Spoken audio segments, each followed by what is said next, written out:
This video, we're going to learn about experimental and theoretical probability.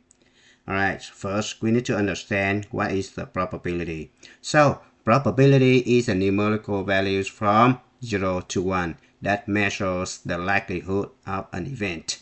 Alright, so the probability always between 0 and 1, so it's like 0.1 or something like that. Alright, or 0.2. Alright, we have three different ways to represent the probability. The first way, you're going to use decimal number. Second way, you're going to use a fraction. For example, if I get 0.1, alright, so my answer should be 0.1, or I can write 1 over 10, or I can write 10%. Complement of an event, or possible outcomes that are not in the event. Alright, so let's take a look at the first one, experimental probability. So the probability of an event equals the number of times the event occurs divided by number of times the experiment is done. Alright, so the number of times the event occurs actually happens. Alright, so let's take a look at the first example right here. We need to calculate the experimental probability. A quality control inspector samples 500 LCD monitors and finds defects in 3 of them. Okay, 3 of them. What is the experimental probability that a monitor selected at random will have a defect? Alright, so you have 3. Alright, so it's gonna be probability of defect equals 3 divided by 500. So it's gonna be 0.006. Now, if the company manufactures 15,240 monitors in a month, how many are likely to have a defect based on the quality inspector's results? So you have 0.006 right here. You take this one, 0.006, you multiply by 15,240 and you get the answer. So we're gonna bring up the calculators. Alright, so 0.006 times 15,240. So it's gonna be 91.44. So it's around 91 items. Alright, now theoretical probability. The probability of event equals the number of favorable outcomes divided by number of possible outcomes. Alright, so look at the example number 2 right here. Calculating the theoretical probability. What is the probability of rolling numbers that add up to 7 when rolling 2 standard number cubes? So I made the table like this. So you're going to divide a table into 7 columns and 7 rows.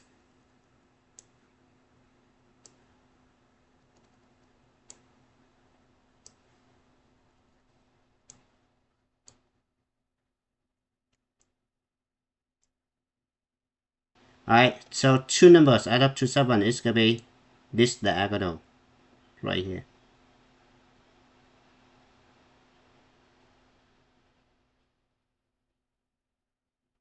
Alright, so you have, it's going to be 6, 1, 2, 3, 4, 5, 6. So the number of favorable outcomes is going to be 6. And the number of possible outcomes, you have 6 rows and 6 columns right here. It should be 36. So the answer must be equals 1 over 6. Alright, so you can make up another questions like this. What is the probability of rolling numbers that multiply to 8? Alright, so you have 4 times 2 is right here, and 2 times 4 right here. Okay, so probability of rolling numbers that multiply to 8 is going to be 2 divided by 36 equals 1 over 18. Next one, we're going to compare theoretical probability and experimental probability. We just tossed a coin 10 times and recorded a head 3 times, a tail 7 times. Compare the experimental and theoretical probabilities of getting a head or a tail. Alright, I don't have enough space, so I'm going to do it right here. So you have theoretical.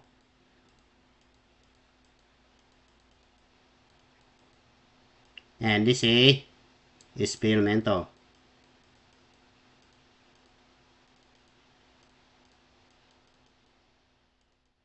Alright, so theoretical, basically, probability of getting head is going to be 1/2 because a coin has 2 faces. So you either get a head or a tail. Alright, so probability of getting tail should be 1/2 or 50%. Now, experimental, you need to toss the coin 10 times. Alright, so you scatter table. The first time you get a head. The second time you got a tail. The third time you got a tail. The fourth time you get a head. So look at this one, we have a head 3 times.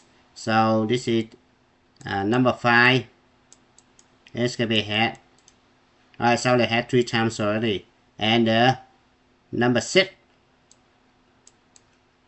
Tail, 7, tail, 8, tail, 9, tail, and 10, tail. Alright, so probability of getting head is gonna be 3 divided by 10. Alright, probability of getting tail is gonna be 7 divided by 10. Right, based on experiment. Alright, so keep that in mind.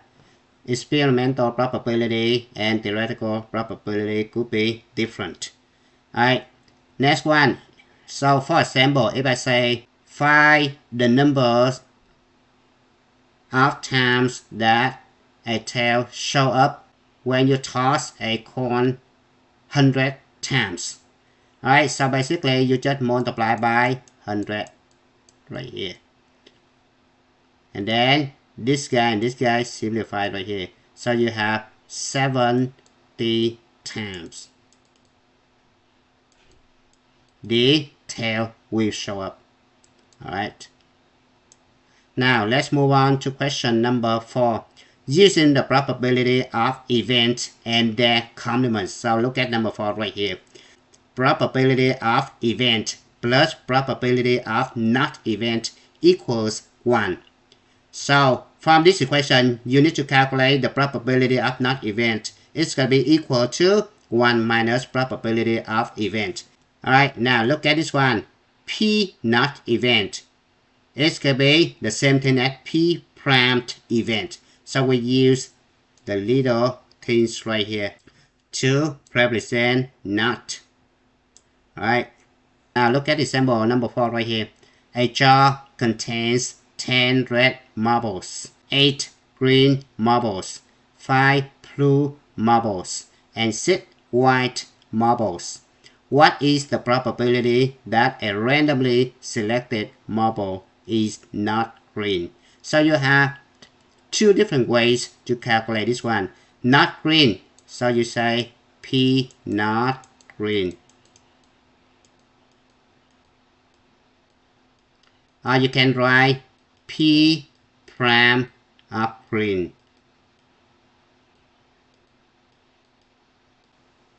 P not green, which means you need to count red. So you have 10 red, 5 blue, and 6 white.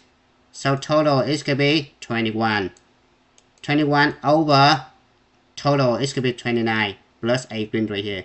So probability should be 29. Now the second way to calculate this one, you need to calculate P green. P green equals, you only have 8 right here. So you have 8 over total 29. Now you need to calculate P prime of green.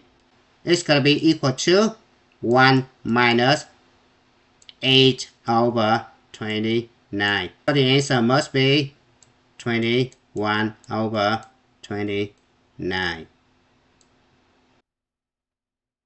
And it's good time to stop. Thank you for watching. I hope you enjoyed the video. Remember that if you failing to prepare, you're preparing to fail. We rise like tall buildings as the chemicals they take us higher. The night's young and it's just begun as she puts her hand